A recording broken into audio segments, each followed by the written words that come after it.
As always, you're going to get a lot of excitement, a lot of energy, a lot of positive uh, outlook from me. I'm particularly excited about this year's team, for sure, with the return of Beatrice Montpremier. And Premier is a really good hashtag for her because I do believe she's the best post player in the country. I think she's one of the best, if not the best players in the country. And we're fortunate to have her. But I also think that she is very determined on expanding her game and making sure that the team is successful. So a lot of times you're in a situation with her, with all the hype and all the accolades and all the pressure, that you're worried about yourself. And I've actually seen the most unselfish Beatrice this year than the 3 years that I've been able to coach her. So she's doing a great job of sharing the ball. She's curious about leadership. She's asking how to lead. She wants to know what the team needs from her. And so as a coach, that makes you feel great because she's going to play with a tremendous amount of pressure on her this year, as will the team. And part of my job is to make sure that that pressure stays, but it doesn't turn into stress. She deserves the pressure. She's earned the pressure. We love pressure. I just don't want it to turn into stress, and that's my job, to be that buffer for her, to make sure she's prepared. Because if you're prepared, pressure's great. If you're not prepared, you kind of freak out a little bit, and we don't need her freaking out because she's really good. But we also return an incredible junior class that I look at them, I just assume they're seniors because they've played so many minutes for me. And the first couple practices, we were the most competitive team I've ever coached. Our language, our body language, our behavior wasn't great. But if the ball was on the ground, we would knock you over to go get it. We were fighting. We were clawing. It was loud. We're working on our communication. We're working on elevating this team. But the fight is there. The desire is there. The intensity is there. We are scrappy, and we play our tails off. The freshmen are really going to be very special. Will there be a ton of room for them this year? Maybe. I mean, they're that good. Even though we return a lot, there's room for them. And, there are a couple of really special players in that class that are ready right away. And all 5 of them are going to be very impactful throughout their careers here. So they're bringing a lot. It's very rare that you find freshmen, we call them bigs, post players, that have the great basketball IQ. But we've got 2 that have tremendous skill. They have tremendous talent, but they think the game. And we lost a heck of a thinker in Mesa Hoff.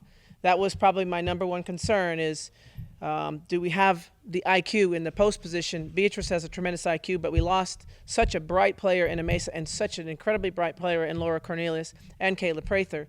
We lost people that got it, and we've brought in freshmen that get it, and that's exciting for a coach as well. So we're not perfect.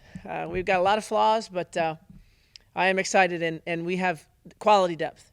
It's going to be my biggest task at night when I'm watching film isn't we don't have anyone who can do this. We don't have anyone who can do that. I don't have those problems. I have, well, who am I going to play together? Because honestly, there's at least 10 to 12 players that you could say should start on my team, and they're not all going to. So that's going to be my job as well, to make sure that I get the lineups right. It's going to be a big part of my job this year, which is a nice problem to have. So with that, I'm excited. I'm proud of Beatrice and Meier as well. I think Meier got an opportunity to try out and practice with the national team as well. And the lessons that she learned, even from like Sue Bird and Diana Taurasi and Skylar Diggins, who weren't playing against her because they were on the injured list, but they were in town. And they sort of adopted her for me. They did a real good favor for our program. And they talked to her the entire time about how to be a point guard, how to lead, what things to say. Meier is shifting from an off-guard scoring guard, and when she plays the point, she even scored from the point position to a bigger role right now. And she needs to be better. And she needs to share, and she needs to talk, and she needs to insist and demand. And that's a big step for her. And it's time. She's a junior. So that was a great timing for our program, that those great guards were able to get in her head a little bit. So with that, I have any questions? Can you talk about how you've seen Beatrice different after her summer experiences at the Pan Am Games and all that? You touched on it. Right. What do you see her different this year? It's like she exhaled. I don't know how else to say it. It's kind of like she'd been inhaling her career here, inhaling, and now she knows she's good. and she can exhale and she can worry about something else besides, her own performance. And when you see that in a great player, that they just exhale, like, okay, I got it. I mean, even if, we had a scrimmage and her shooting percentage was terrible, but it didn't change her demeanor. And that wouldn't have happened before. There's confidence, which can kind of come and go, and then there's faith. And faith is confidence with some patience to it, and also history. Like, you can't knock Beatrice off her game. She's Beatrice. She knows it. That's nice when they can exhale and just know that they might have an off night, but they're not going to lose their faith in themselves. Confident in her shooting, that maybe comes and go. Confident in her passing, whatever. But faith, she's very faithful right now. Yeah. Well, especially she's from Miami, right? It's a great story for the community. It's a great story for Miami High. I mean, she's the first time I saw Beatrice, I think she was in 7th grade. I mean, this is a long journey that we've had with Beatrice, and it's really special for someone to be able to do it. Sometimes that makes it harder if it's your hometown. Sometimes there's more support. But for her, I think Bee's never trying to find a crutch or an excuse or anything. She wants to be in the pressure. And, there's sometimes in practice you're like, is that really the ACC player of the year? Then you say, okay, losers run, winners, and you make it competitive. And she is the best player in the nation in those moments. I mean, incredible. And so she's the most competitive kid, and that's really helped her elevate her game. Can you tell us a little about, go ahead, tell us a little about the freshmen. Yeah. What can we expect from them and what So imagine that you're a freshman and there's 5 of you, and then you get plopped on a team and they say, okay, you have 10 practices and you got to go play in Italy. Okay, that's what happened to them. So normally, and I had the analogy this morning with them.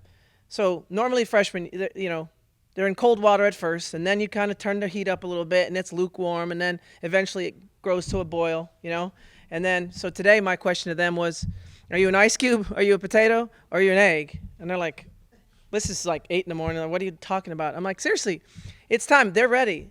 I boiled the water this morning. I said, you're ready for this, okay? Now, what happens to an ice cube? Well, that melts. Well, are you an ice cube? What happens to a potato? It gets soft. Are you a potato? What happens to an egg? It gets hard. Be an egg! That was my speech this morning. Kind of crazy, but that's what I did to them and I said this is the earliest I've ever done this to freshmen. And it helps that there's 5 of them, so they have a built-in support group. It also helps that there's an upperclassman that correlates to their position, so they can have partners and support group and that kind of thing that way too.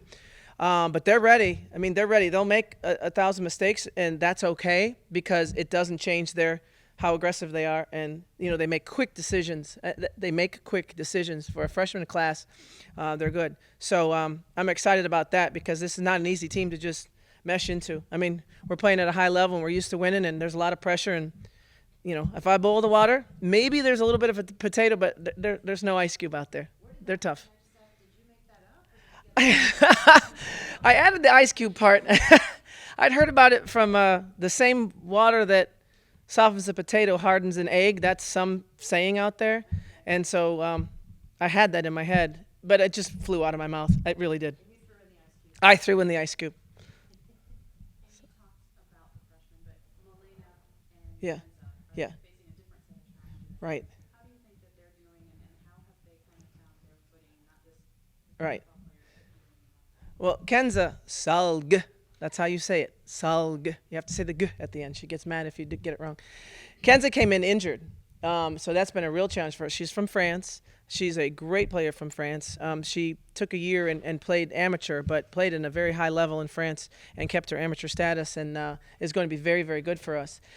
She's just coming back off an ankle injury, which required surgery. So I think she's going to be very special, very high IQ. But add that to the transition of a new country, a different language, a coach that speaks 100 miles an hour in a language that even the English-speaking people can't keep up sometimes as fast as I talk. So she's going to be a great guard. She's going to be a great guard in the mold of the Laura Cornelius's and the Jessica Thomas's, the floor general type guard. She's going to be phenomenal. Mulena Johnson we call her MJ because there's a lot of letters in her name. She is that swing player, that utility player that has been very successful in our program as well. Shanice Johnson and Morgan Stroman, that can play multiple positions for you. So, you can fill her in at the 2, the 3, the 4. She's doing a great job. She's working on her shot, And when she's consistent in her 3-point shot, she'll be an all-conference performer for us if she is consistent in her 3-point shooting at some point in her career. She's very talented. Obviously, last year was a very successful year. When you look back on it, obviously there were things you wanted to accomplish beyond just Right. being in the round of 32. How do you send a message to your team to take that next step? Yeah, no, I mean we were a Sweet 16 team last year. That was a bad loss for us. That hurt in a lot of ways. Also because the three players that aren't here, I miss them. I wanted it for them. They were a fantastic group. So we did. I do think Mesa Hoff was at about 60% at the end of the season with her ankle, and we kept it quiet and she just pushed through it. But that was tough for us to kind of work through that.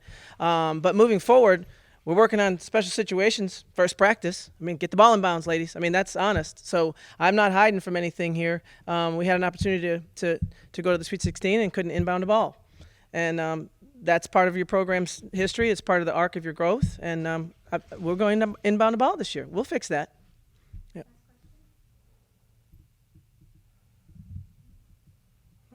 How was it, Thank- can I ask yeah. about Italy? Yeah. What did you guys, can you just talk about what the team gained from that trip to Italy? What do you think you came back with? It was crucial. The timing of it was great to have such. I mean, literally half the team is going to be new. Half played last year, half didn't. I mean, that's exactly our roster. We also have Destiny Harden that's looking really good too. So we needed that time for chemistry. But for me, it was like what a preview. Honestly, I didn't know how good the freshmen were until our first game, and then our first game was against Emesa and Laura, two players that just left us. So there was a certain hype to the game. It was like a big moment. It was the Dutch national team. I mean, there was a lot on the line there just in terms of emotion. And the freshmen were gamers. And that sent a real strong message to me and the staff in terms of who we could rely on. Thank you.